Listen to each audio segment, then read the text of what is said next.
like I couldn't fully recognize in that state, yeah, how threatening and how scary my like want and need at that time was. Yeah, it's just like I have to satisfy this thing, right? And it's just like I didn't comprehend the fact that like, not that it was taken over, but like it's a whole other being that has to consent to this, right?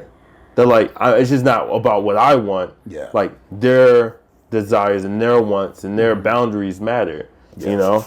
And I don't think that like you can comprehend that sometimes in mania, like boundaries and like what's like decorum, you know? Like it's just so funny enough, like like in many of my manic episodes, there is this trend of like me thinking I'm like a prophet per se, you know? And so in those cases, it's like, yeah, there is a bit of a God complex, or like.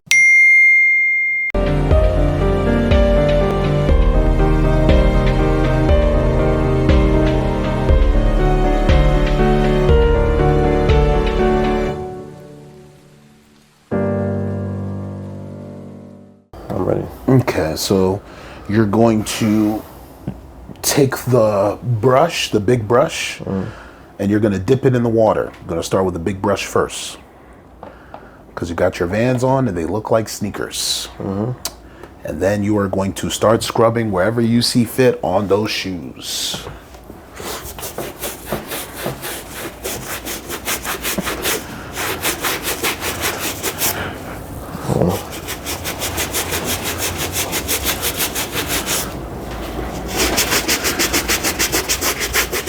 Also, here's your towel of choice to wipe the sneaker off. No, put that on your lap. That's blocking the camera. Sure.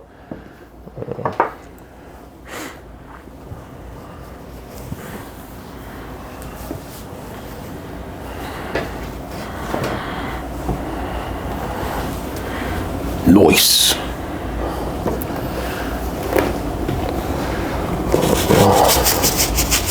Okay, so what are the name of these shoes? So these are just classic black Vans, but I actually got these like last maybe March. Maybe last March. Yeah. I was going to LA while I was in school for a retreat, and I was trying to get my fashion up because, you know, it's LA. So I went to, I think, a Ross or a Marshall's, trying to get some like shirts, and I came across these black Vans, and I was with a friend or a girl that I was talking to at the time, and I was like, I gotta have these. These are only like, you know, $40. Like, let me go ahead and cop. But, you know, the thing about like Marshalls or Ross is that the reason they can sell things at that price and still make a profit is because there's usually some type of defect of the product. And so the defect for this one is that the soles are thicker than the regular, like the usual quality of Vans. So I don't know, it kind of gives it personality, you know. So yeah, these are just black classic Vans with a thicker sole. You know, a thicker sole. You feel me? He said, that's so thick.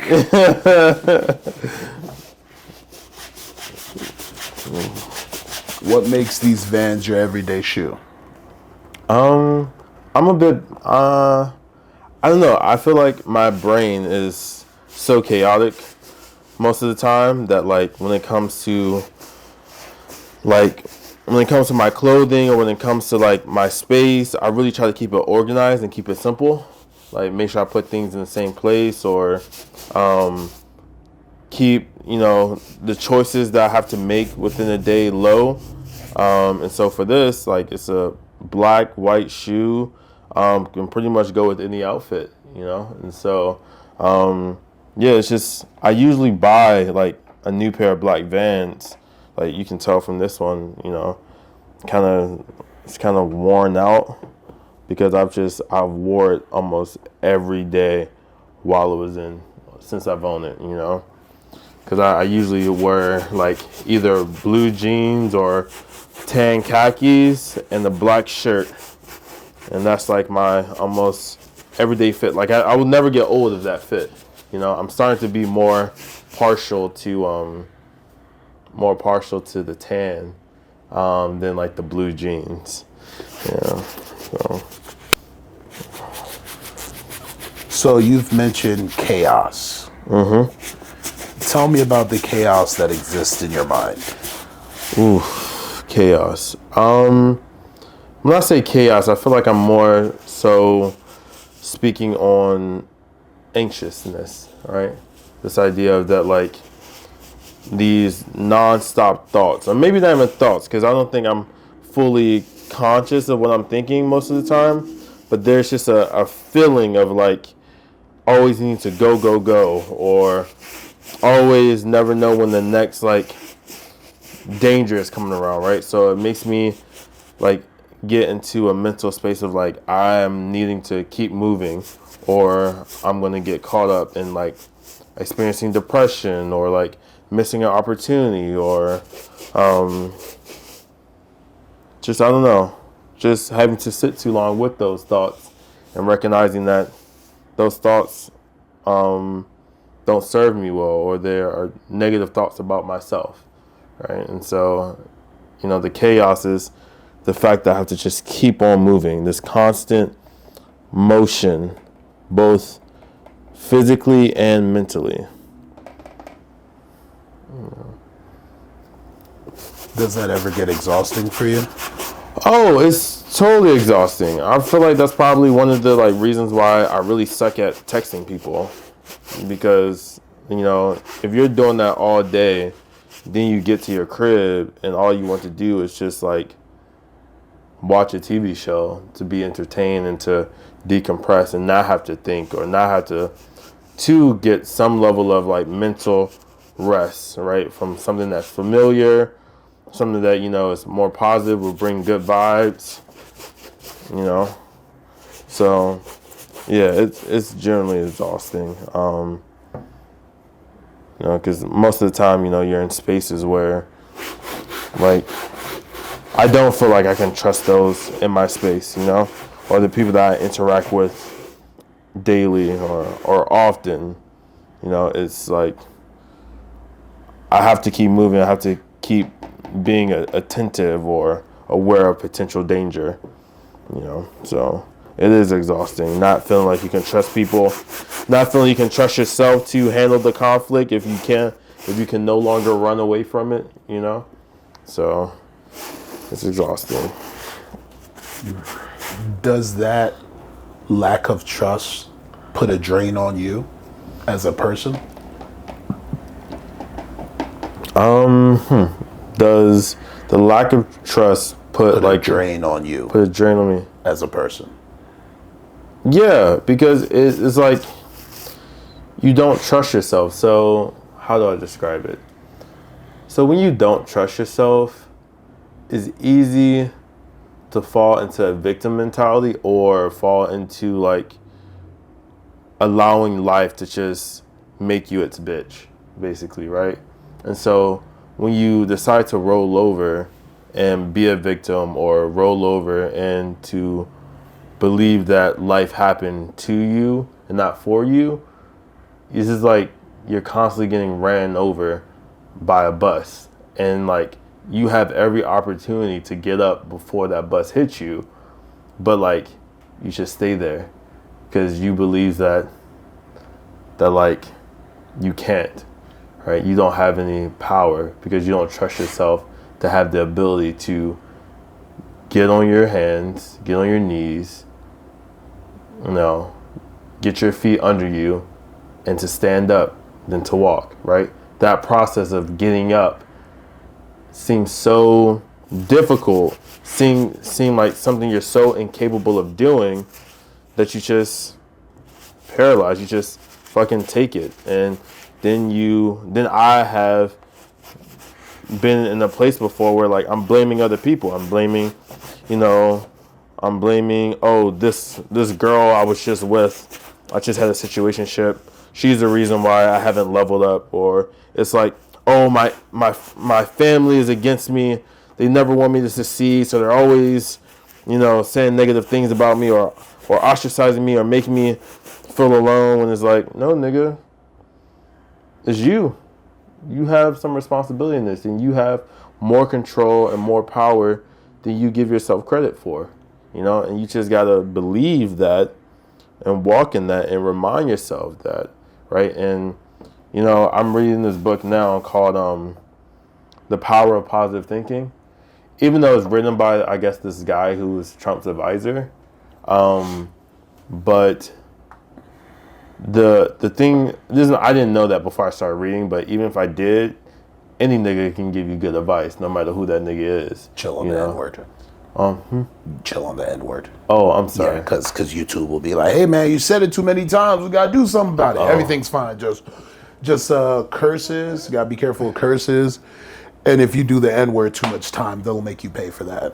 I can beep it out. I just don't want to have to overly edit all the N's and the curses. So yeah. Keep going. I'm listening, though. My bad. You're good. You didn't. So one of the things about this book that I appreciate as a man of faith, as a man who believes that Jesus Christ is the Son of God who came down to take the punishment of my sin so I can then have a relationship with the God who has always loved me, but unfortunately due to my lack of love for him have been a barrier to having that relationship, right? And so when giving my life to Christ, it comes with the understanding that now I can do all things through Christ who strengthens me, right? And so the book kind of gave a person who attended this guy's speaking engagement one time. He was like, I just don't have any confidence. I don't think like I'm really on my last leg. Just life sucks. I can't do anything about it. And the prescription that this person gave him, and he's a psychologist as well as a minister. The advice that he gave him was, every morning when you wake up, say, I can do all things through Christ who strengthens me 3 times. In the middle of the day, say, I can do all things through Christ who strengthens me 3 times. And at the end, before you go to sleep, say, I can do all things through Christ who strengthens me. And so, like, me saying that myself now, I'm like, if you're really a believer, like, if you're a Christian and you believe Jesus Christ came down to save you and to empower you, then you have to help your mind. You have to fight against your mind who has all this doubt, all this unbelief, and to training it to believe that what God says about you is true, what the Bible says about you is true, and what Jesus has done for you is true. I don't know what question you asked me. I don't know where we are. I think you did a phenomenal job. Oh, thank you. Answer. I appreciate it. All right. How? Can we hit the other one? No. You got to do the bottom of the shoes, man. I see you had a we whole do bunch of gum and everything. bottom of the we shoes, nasty well? over here. You got to do the bottom, bro. Oh, man. All right. So speaking about the bottom, tell me about the lowest point you've ever been. The lowest point.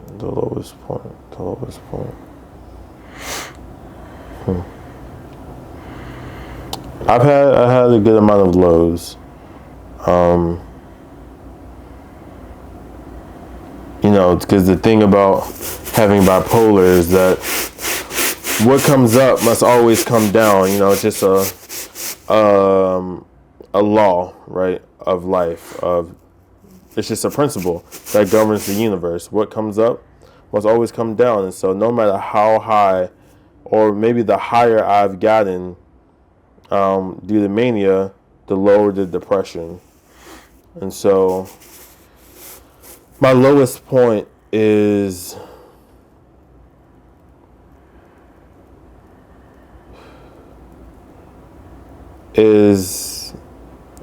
hurting a person in a way that I never imagined that I would end up hurting them. you know. And it was pressuring a young lady into having, trying to pressure her into having sex, and like even getting to the point where like I am like trying to like really trying to perform oral on her, and she's like no, and I'm like, come on, let me do it, and just not taking no for an answer, quite frankly. And that was during while I was hypomanic, right? Just coming down from an extreme manic episode. And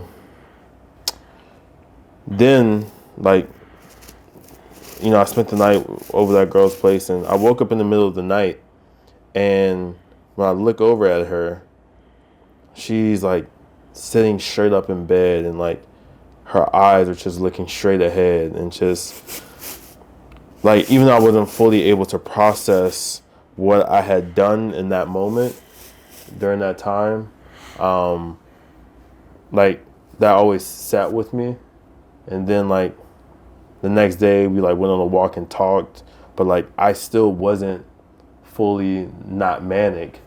So I wasn't able to like show up and be present for the conversation and really hear what she was sharing with me, and like how I had made her feel, and how that, like, I remember her saying how like she felt like I disrespected her. She felt like I like, yeah, that like I hurt her basically. And I was so high off of mania that like I'm just like, yeah, you know, just all this exuberant energy and not being able to sit with it. Then the very next day, I text her to ask her like how she's doing, is everything okay, and didn't get a response back. And then it's like when I didn't get the response, everything that I did that other day came crashing down into my subconscious. And that's probably when I experienced my deepest depression, is when that happened. And that remained until, like, I always told myself that I was going to write her a letter to apologize and to take full responsibility, and let her know that if she wanted to take any type of criminal action, you know, that I would tell the truth and nothing but the truth, and take responsibility and take whatever consequences came. But I did eventually do that, like as I started to have another manic episode. And that letter included the fact that, one, I did what I did, and I'm not going to excuse it, right? I gave context about I was manic, right? And a part of mania, sometimes, like, you respond from like your trauma and like your subconscious beliefs and desires. And so me being able to go back and recognize that, like, yeah, I never thought that I would do this, but like the way I've been, not programmed, but like socialized to view sex, to view women as objects to be captured and obtained, and like recognizing that like no means no, the first time, like how all of that like caused me to think that what I did, whether manic or not manic, to be okay. And then committing to like, this is never going to happen again. And committing to doing the work within myself of understanding where this came from. Having conversations with some of the closest women in my life, letting them know like, hey, I did this. I feel horrible, but I also want to know how it can be better, and not putting the responsibility on them to like change me or like fix me, but honestly just having conversations about, okay, I read this, like, like, how is this, like, how do you think about this thing I read within your context and your perspective? Let's have a conversation about it. And unfortunately, I had friends who gave me grace, that even when I made such a horrible choice and harmful choice into another person, they gave me the space to learn, grow, and in some ways make a penance for it. And so that was probably my lowest point, because I just, it's one thing to be like, oh yeah, all human beings are capable of evil, right? Then it's another thing to do the evil and have to look at yourself and be like, I'm not as good of a guy or man or person as I have led others to believe, And so it took a long time. It's just, I sat with that for a long time. And it doesn't mean that I'm perfect now, or that like I don't have to still contend with those core beliefs about gender roles and patriarchy, but like I'm very aware of it, and I actively fight against it, and not only fight against it within my own mind, but I fight against it in society. I talk about patriarchy with other men. I talk about believing victims the first time. I talk about how can you be an ally, right? And also I talk about like, you as a man, right? As a man, we kind of got this similar narrative about what it means to be a man, how part of that is oftentimes over-sexualizing or dominating women, right? Dominating women. And so, like, you are just as capable of me, of doing it. And some of you, the men I'm talking to in this room, have done it, right? You may have been able to convince yourself that, oh, it wasn't that bad just because a girl didn't confront you about it. But you know in your heart of hearts that you did some messed up things that you wish you could have never done, and you try to run from it, right? By not talking about it. But like within this space, and when I'm sharing with you, we're having this conversation, this is a safe space where like you won't be harmed or ridiculed for a mistake that you have made, if you are willing to take the responsibility and be held accountable for what you've done, right? And so add more of the solution on it, on the brush.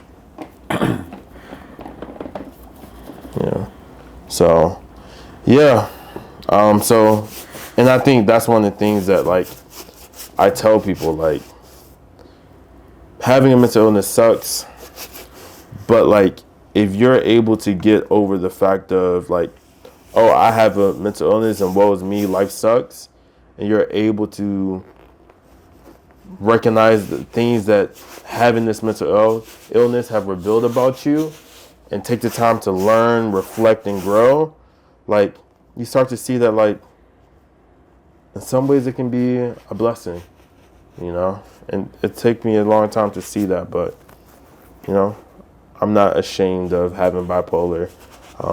I think it's made me stronger. I think it has allowed me to connect with people in a different way.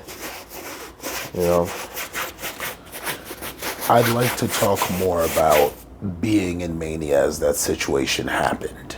Yeah. So you said being in mania means that even when the person said no, that didn't register to you. Mm-hmm. What is that like? Like, describe what happens in those moments when people are telling you things and the mania is picking and choosing what you don't get to hear anymore. Mm-hmm.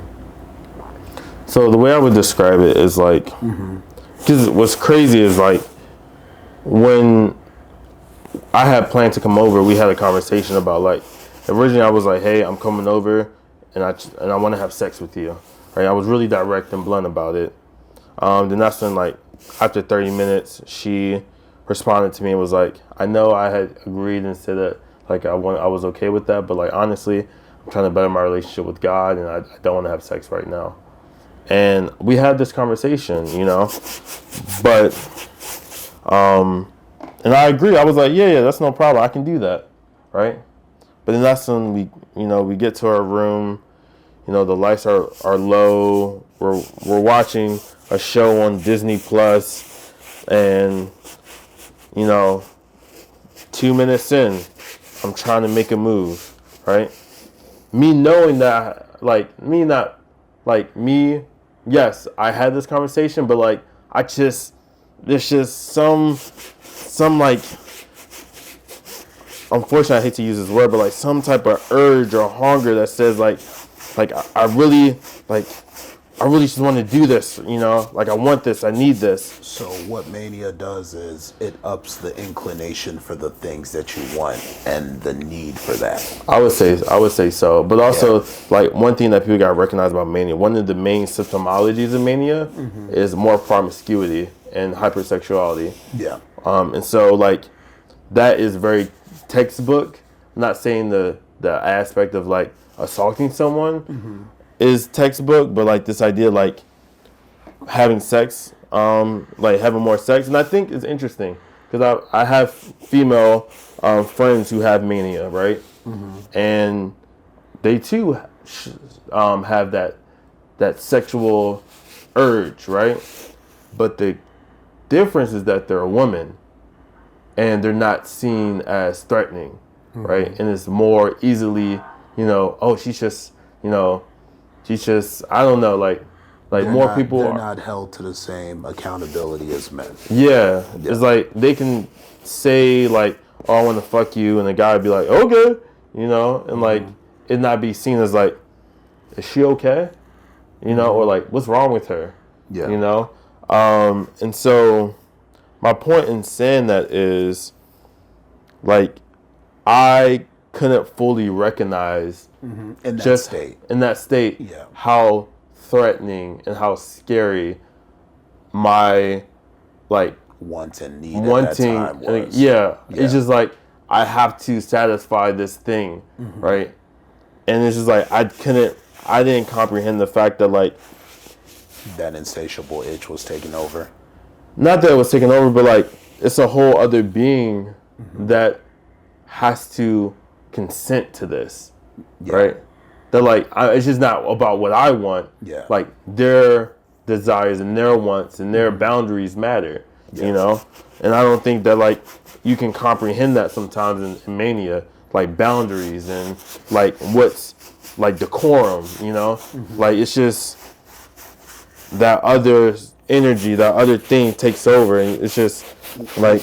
Would you say mania is a very self-centered concept for the person that's going through it? Like, how there's God complexes. So funny enough, like in many of my manic episodes, there is this trend of like me thinking I'm like a prophet per se, and so in those cases, it's like, yeah, there is a bit of a God complex, or like this idea that like I can do anything, right? I don't know if it would say, I think it is self-centered, right? But self-centered in the same way that like the way most inventions are made is because like someone was trying to solve a need that either directly impacted them or helped out like a larger community or people they care about, right? Yeah. And so for me in mania, it's like it was, whenever I get into mania, it's always about like, oh, I need to become a millionaire. And I would do whatever it takes to become a millionaire in order for me to provide the resources necessary to save my family and my friends from anything, right? And so, so it's selfish, but it's like a selfish that still hopefully helps the greater good, or Are there other things that you've noticed about mania outside of the story that you've shared, where when it's happening, you're like, oh, this I am manic, aren't I? Say that one more time. Have you ever had a I am manic right now, aren't I moment? Or has mania been something that it happens and then you look back and you're like, oh, that was mania?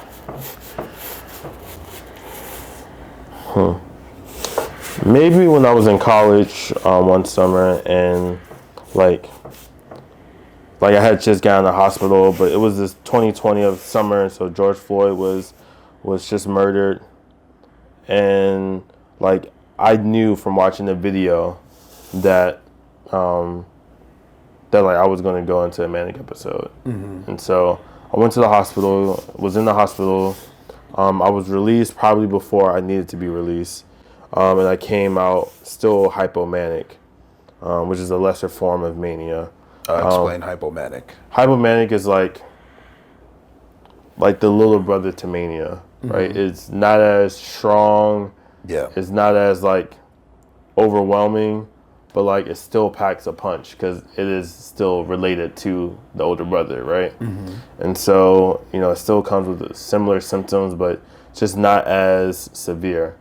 And so after coming out the hospital, I was working on campus, and there was a young lady, a white young lady, who was like really asking me like a lot of questions about my experience in the hospital, to the point where it was kind of triggering me, and like something in me just snapped, and I became very verbally aggressive and mean, because I just felt like she was doing too much, and I kind of let go of the reins a bit. Yeah. Like I didn't even try to. Well, there's certain, even within mania, there's certain things I'm not willing to do. Like I'm not willing to physically beat someone, right? I'm not willing to like kill someone, right? Yeah. There's still just some boundaries I still think that's like central to the core of who I am. But in this case, like it got to the point where I threatened her, and the threat was like, I want to stuff hush puppies down your throat so you can asphyxiate, but I won't do that because I love you, but I really want to. You said I wanted you to choke on hush puppies. I really said that. Yeah. And I love hush puppies. Yeah. You know, and so like shit like that, right? Like That's wild. I just let go because it's like, you have overstepped. You haven't known when to like leave me alone in this. And now you just came out the hospital. I just came out the hospital. Yeah. And you're asking all these intrusive questions. From an episode. And she wasn't someone that worked at the hospital. She was just outside the hospital. She was another student employee. And it's like, you just chose the wrong day. Yeah. Quite frankly, like maybe if I was... Even as a student employee, though, she should have been able to read the room and realize she was pushing too far. Yeah, but I think a part of her thing was like, she is a white woman and she thinks she's entitled. I think she liked humanity in that moment. Yeah. Oh, yeah. Yeah.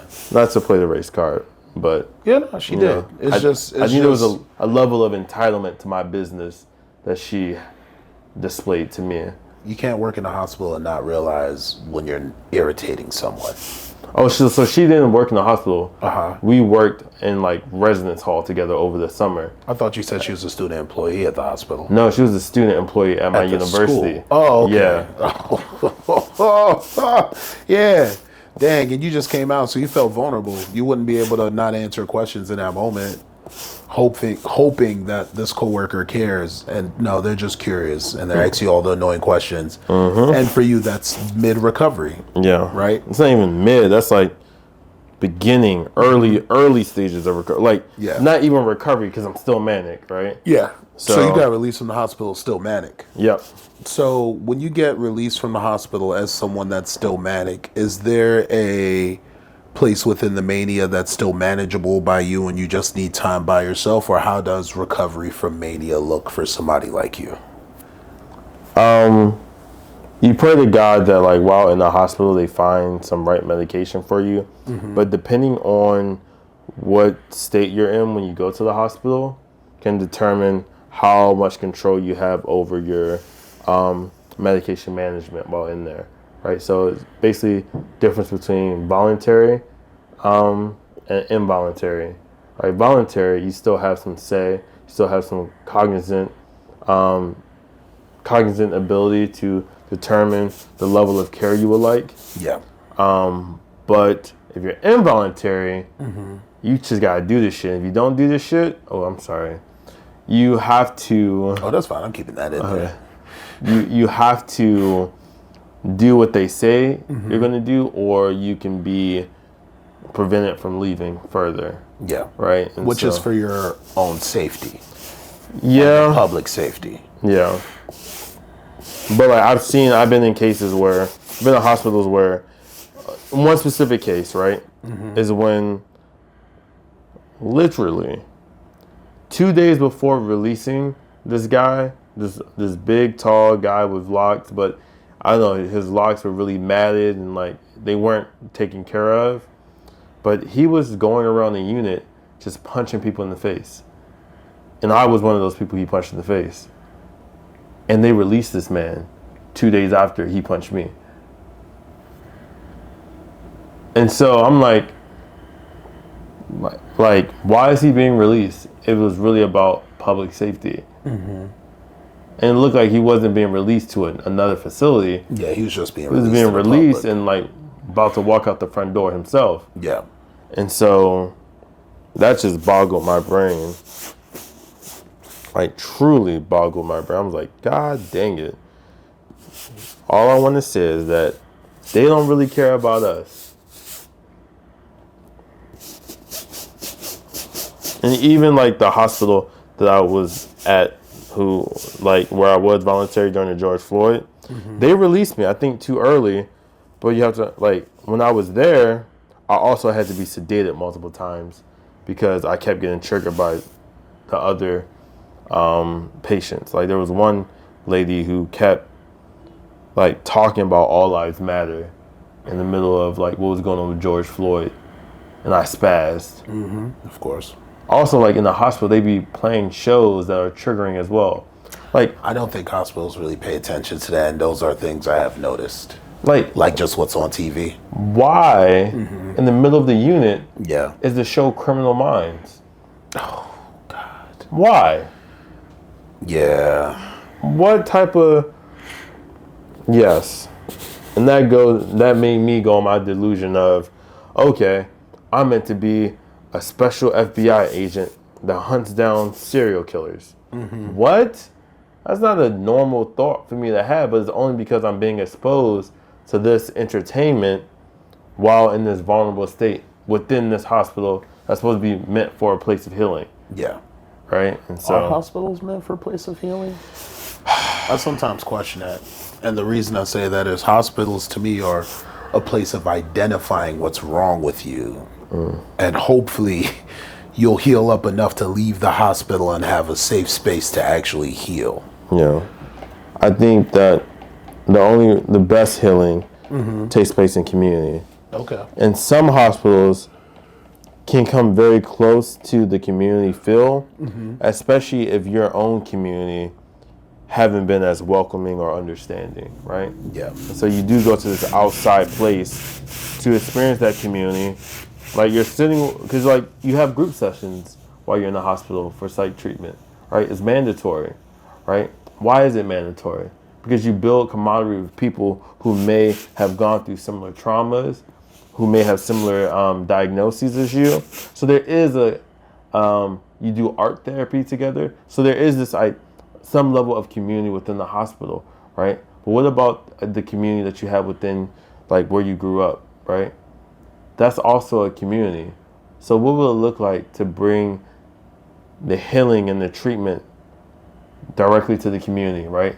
The places that they're familiar with, right? But being aware that like some of those places have perpetuated their trauma, which can trigger them. So what will it look like for mental health experts to take the time to say, okay, we want healing to be done in the community, but how do we need to better the community so it can create a space for people to come and receive healing here, right? And I think that's a part of what I aim to do in the long term of my mental health advocacy. Creating spaces within the community where people can heal without being isolated to a hospital. where they only have visiting hours, 4 visiting hours out the week to see their family and friends. You want to dry that off and switch to the other pair of sneakers? Oh yeah, let's do it.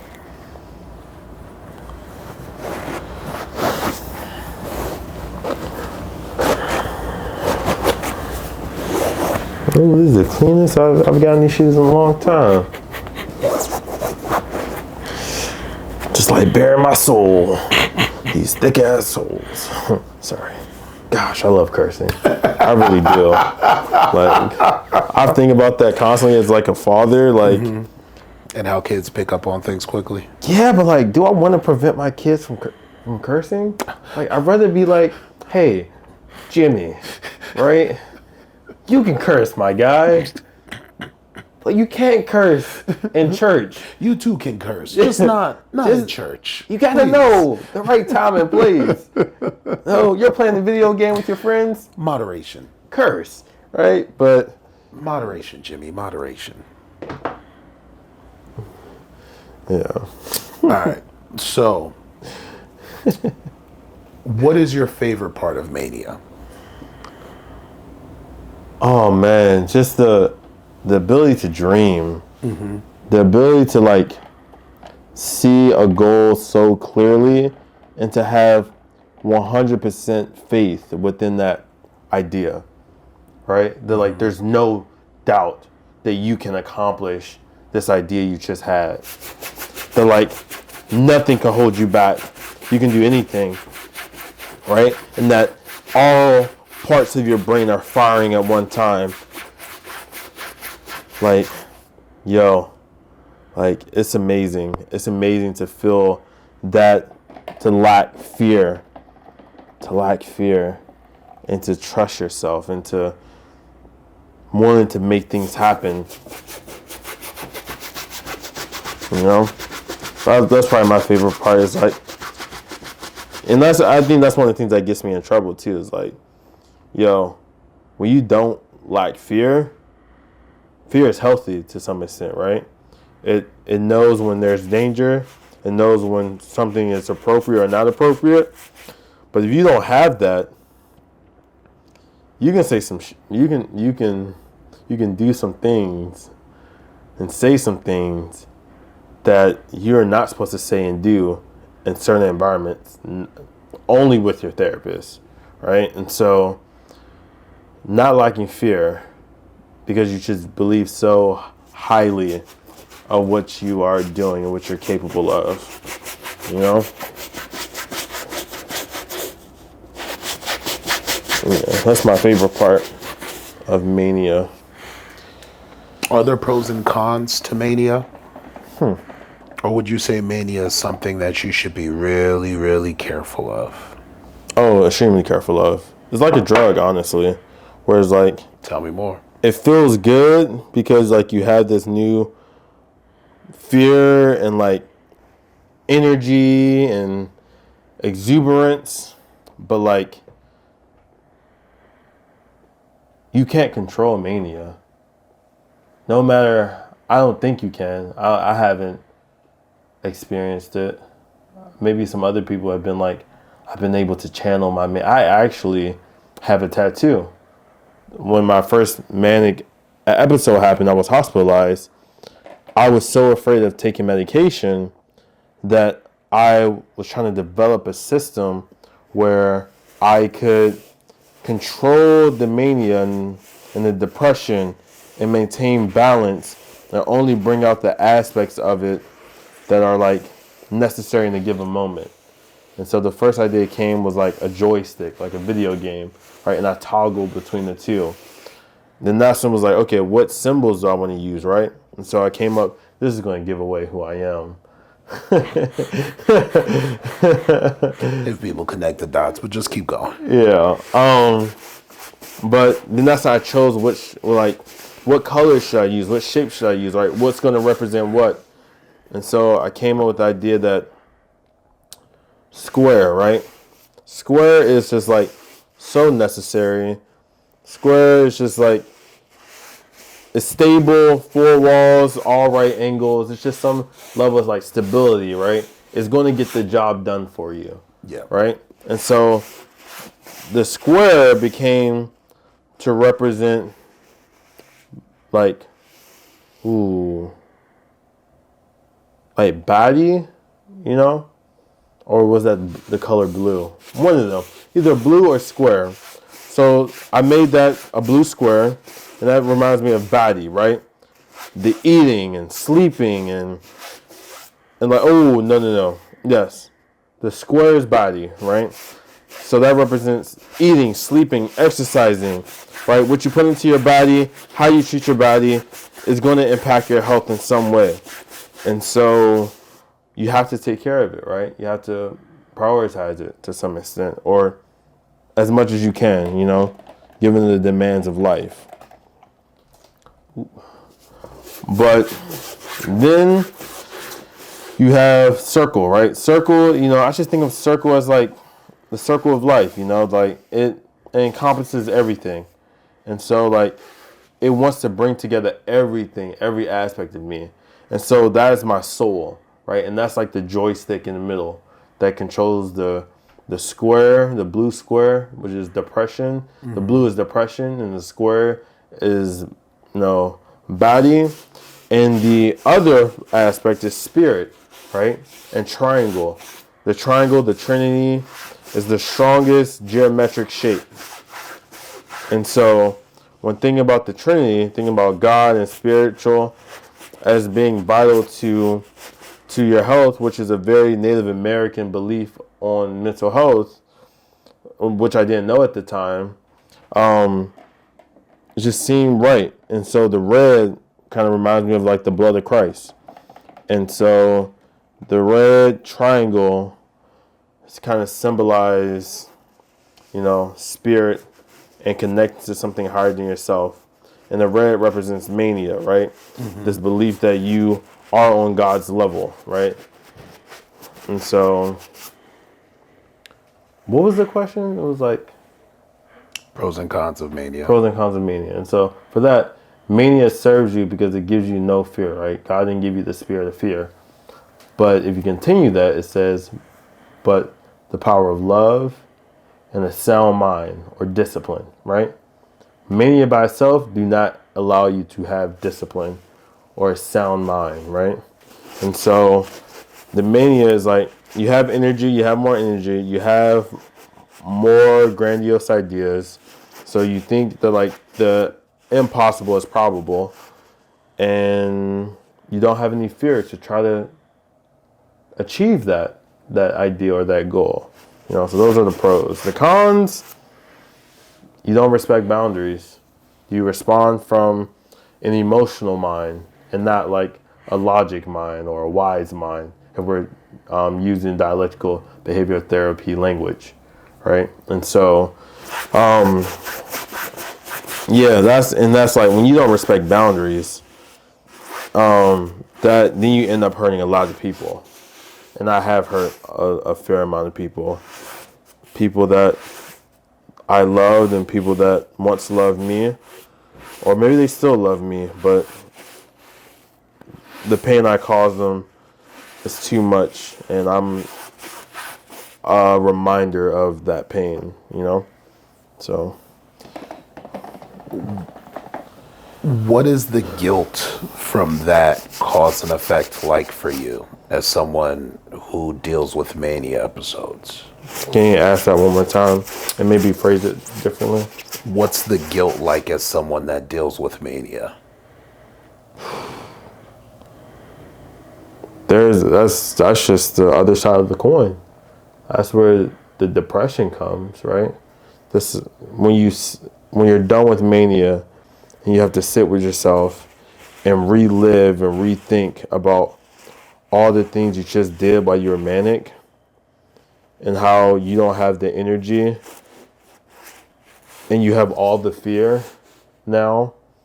Whatever lack of fear you had while manic, you have that same or even more than that amount of fear now. And so even though you did harm and you want to apologize, you're so afraid to. It's the idea of confronting that person is just too scary and too weighty of a thing that, you just or at least I just sit there and relive everything that I did. The people's facial expressions when I said what I said, them asking me like, "Are you okay? How can I help you?" And me just refusing, right? Because they care about me, they want to help me, but there's nothing that they feel like they could have done, so they walked away. And so the guilt is ever present. I'm trying to let go of the guilt. It's still there, right? But I think the guilt keeps me honest too, though. The guilt never lets me forget what I've done and why I can never go back, right? So in a way, it serves as a motivator, right? So like for every bad thing, there's some good thing that can be learned from it, right? And so that's what I've learned, right? It's like the guilt is there and it sucks because I've hurt people, and it's hard to forgive yourself and to try to move on, or like try to move on when people have already moved on from you, and when I felt like I was abandoned, and yeah, and so but the guilt also keeps me honest. It makes me have more of a motivation to stay stable than to allow myself to become manic.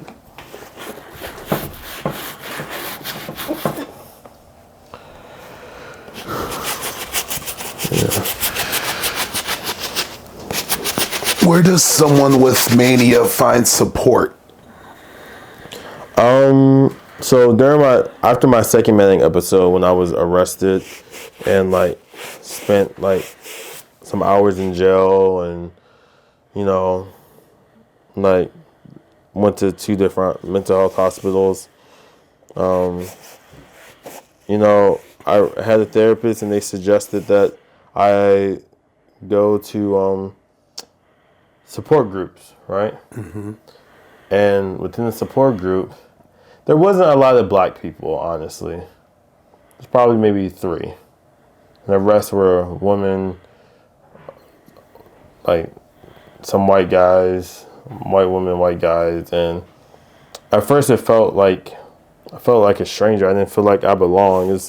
And also a lot of it was just depressing as heck, right? It was just like people talking about how bad their life is and how they can never get, things back that they've lost. And it was just really dark and depressing. But I still connected with them because like I've been there, It's not like I haven't been thinking about that myself. I do feel like there's things I've lost and I'll never be able to get back. People I've lost and I'll never be able to get back. Things I've lost, I'll never be able to get back. Money I've lost and I've never been able to get back. But,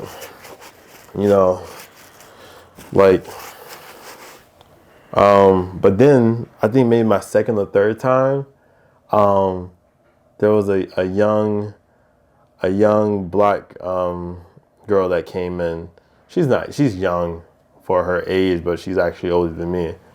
But like, she came and it was her first time, I can tell, and, I'm sure she felt the same way that I felt. And I began to try to make her laugh, right? Make faces, make jokes that I thought she would like. And after that support group meeting, we then caught the train back together because we were heading in the same direction. And, I shared some of the things that I hadn't shared in the group because I just didn't feel fully comfortable yet. But with her, we're laughing. She was a cool person. She had good vibes. I shared, right? I shared the fact that when I was in jail to try to kill myself, I drank the toilet water in the jail, right? And she was like, "What?" But she laughed because she got it. She didn't judge me. She got it. And so I even to this day, she's one of my closest friends who honestly checks on me, like, if not every single day, at least every week, right? And she talks about how much she loves me and appreciates me because I helped her in her healing journey, and eventually in her healing journey to accept that medication is okay and that Like, you don't have to run from getting help. And she eventually did. And now, when she first experienced mania, she had to drop a PhD program, right? She had to, she had to drop a PhD program. She racked up a lot of debt because she got kicked out of an apartment. Like, things were rough, but now she's in grad school, getting her doctorate. She loves her medication because they help her sleep and feel fantastic. She's working out constantly because it helps with, she has a whole care team. The gym helps with like the body weight regulation with the medication. So I'm super proud of her. I'm impressed by her. Like, I and still haven't fully implemented the things that she has, So that's my girl right there. I love her to death. Or love her to life. Love her to life. I see what you did there. Yeah. That's what my mom always said. Yeah. Yeah. Love it to life. Like, this is like the same thing, like not calling it devil eggs and call it angel eggs, Oh no, I'm gonna keep calling them deviled eggs. For each his own. Yeah. What does it mean to walk a day in your shoes?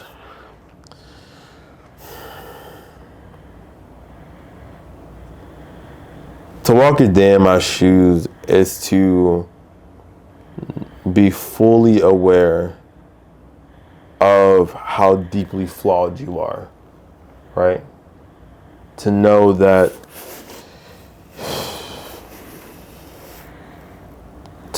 like, that if I had a bad day and I didn't have the faith that I did in Jesus, if I didn't have the family that I have who support me, if I didn't have the friends who I could call on and rely on, if I didn't have, the health insurance that I did, that like, I'm one bad day off from losing my mind and spiraling and going into a manic episode or a depressive episode, and like really my life coming to an end. Because I've had some real moments where it's like, what would be the quickest and easiest way to kill myself? Because I can't live with this guilt. I can't live with this constant destruction of my life and trying to rebuild and like losing people that like I genuinely love and wanted to be there for the rest of their life with, and having to let that go. And so to recognize just how deeply flawed and how it's just to recognize how flawed you are, but also not always not judging, but like by knowing how deeply flawed I am, I tend to give people a lot of grace, right? That like I seek to understand. I'm easy to make allowance for why they do the things that they do. Like, I don't take it personal, right? When I feel like I've gotten close to someone and they just throw me to the side, like I'm like nothing, or like I haven't been there for them, that hurts, and that's still hard for me to give grace to.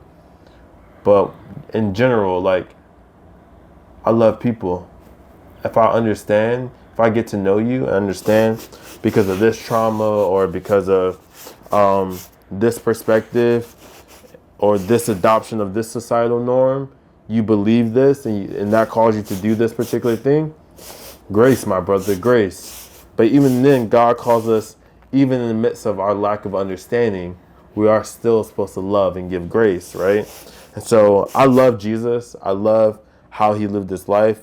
I love the way that he commands us to live. Not even commands us, like encourage us, like tries to draw us into a life where there's radical love, where there's a beloved community, where things are, where we value and prioritize people greater than ourselves. Not because we don't love ourselves, but because we recognize that this person's humanity is directly tied into my own humanity. So why let this person go without eating when I know that I could lose my job tomorrow and not be able to pay for food myself, right? And so a day in my shoe is both this idea of how deeply flawed I am, and because I know how deeply flawed I am, to give grace and to put out peace, love, and positivity into this world as much as I can. So that's a day in the life of my shoes. What's one piece of advice you'd give to someone who is struggling with both mania and suicidal thoughts? For the mania is, quite frankly, it's not sustainable. You know, like no matter how much good you think it does for you, no matter how much you think you can handle it, like at some point you're gonna hit a wall and realize, like you're gonna hit a wall, and just don't let that wall be you doing the unthinkable, like I did, right? Don't let it be that to finally tell you, wait, I can't do this anymore. Let it be someone that you can't see in the camera's face while he's cleaning his shoes to finally believe that I need help and I should receive the help and I should do everything in my power to act on it, right? As for suicidal ideation or suicide in general, I don't know. What has kept me mostly from not doing it is like, one, fear of like how painful it can be and what's on the other side, right? And I think something that people have to recognize about suicide is like, people don't want to kill themselves, really. They really just want to escape from the pain and torment, and they feel like there's no other option, right? So the key is to collaborate with this individual until you're able to find an option, an alternative option that seems to work for them, right? And sometimes you can do that within a time frame in which a person doesn't attempt to kill themselves again, right? But sometimes that time frame is shorter than we imagine, shorter than we would have hoped for. And in the midst of you trying to find that alternative or that solution, you don't quite find it. And so my advice is to keep trying. Like, whatever you do, keep seeking. Even when you can't do it for yourself, beg for others to join you in that pursuit of finding an alternative. Because the chances of you being born, the chance of you making it out of your mother's womb, into your mother's womb, like, it's like abysmal. Like, and I know that may give a lot of pressure. Like I had this chance to be alive, and like I'm not doing anything with it, right? Or I'm not doing the most that I can do. Bro, if you are waking up and breathing air and being present for those you love, even though it's really hard and difficult, that's enough. That's enough. That's more than enough, right? Not everyone's meant to be a Bill Gates. That's not everyone's calling, right? But just being a brother, a friend, a dog owner, someone who reads other people's manuscripts when they write something, like don't get so caught up on like, I'm not living this great big like idealized purpose, right? Small things matter, and your life is not one of those small things, right? I love you. I hope you know how loved you are. Yeah.